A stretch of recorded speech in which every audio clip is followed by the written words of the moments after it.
அட்லி இயக்கத்தில் விஜய் நடித்து வரும் அவரது 59வது படத்தின் படப்பிடிப்பு தற்போது விறுவிறுப்பாக நடைபெற்று வருகிறது.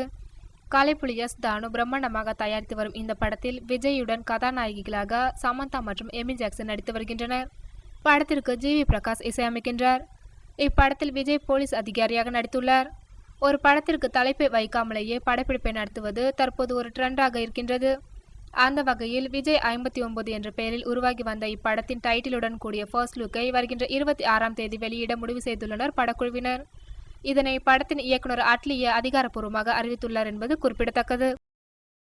40 வயசு ஒரு 50 வயசுக்காரன் வந்து உண்மையிலே அந்த மாதிரி ஒரு சுச்சுவேஷன் தான் என்ன நடக்கும், எப்படியெல்லாம் என்ன மாதிரியான ப்ராக்டிக்கல் டிஃபிகல்ட்டிஸ் ஃபேஸ் பண்ணுவோம் அப்படிங்கிறத ரொம்ப யதார்த்தமாக ரொம்ப அழகாக இதில் வந்து சொல்லியிருக்காங்க அப்படின்னு தான் சொல்ல முடியும்.